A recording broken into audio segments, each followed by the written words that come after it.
어제 바울은 그리스도인의 정신 승리 이후 육체 승리에 대해 말했습니다.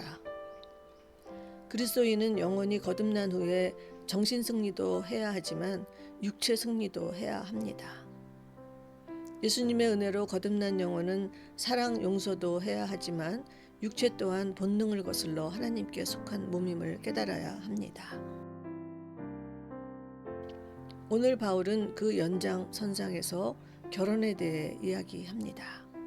바울은 육체 승리를 위해 결혼하지 않는 것이 좋으나 만약 그럴 수 없는 사람은 결혼하라 합니다. 그러니까 여기서 중요한 것은 결혼이 아니라 육체 승리를 할 수 있느냐 없느냐입니다.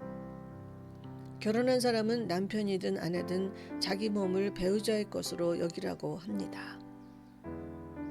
당시 그 지방의 풍습을 볼 때 이 말은 충격적인 말입니다.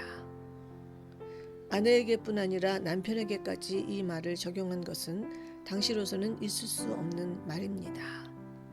하지만 바울의 모든 생각은 그 목표가 음행에 빠지지 않기 위해입니다.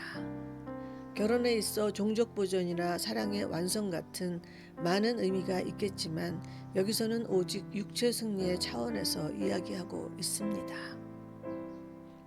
진정한 그리스도인은 영적 승리와 더불어 육체 승리로 완성되는데, 그러려면 결혼하지 않은 자는 자기 몸을 그리스도 것으로, 결혼한 자는 먼저 배우자의 것으로 생각할 수 있어야 합니다.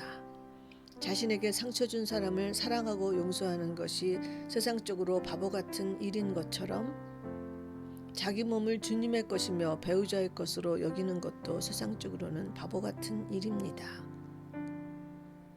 수단과 방법을 가리지 말고 죽도록 쾌락을 찾아 헤매는 세상 사람들에게, 특히 당시 그곳의 남자들에게 이것은 논리적으로 정말 말도 안 되는 소리였을 것입니다.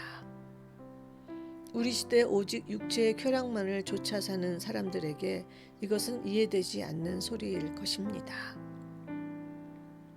하지만 이것이 주님 안에서 육체 승리하는 길이며 이것이 우리가 완전한 크리스천이 됐는가 하는 증거입니다.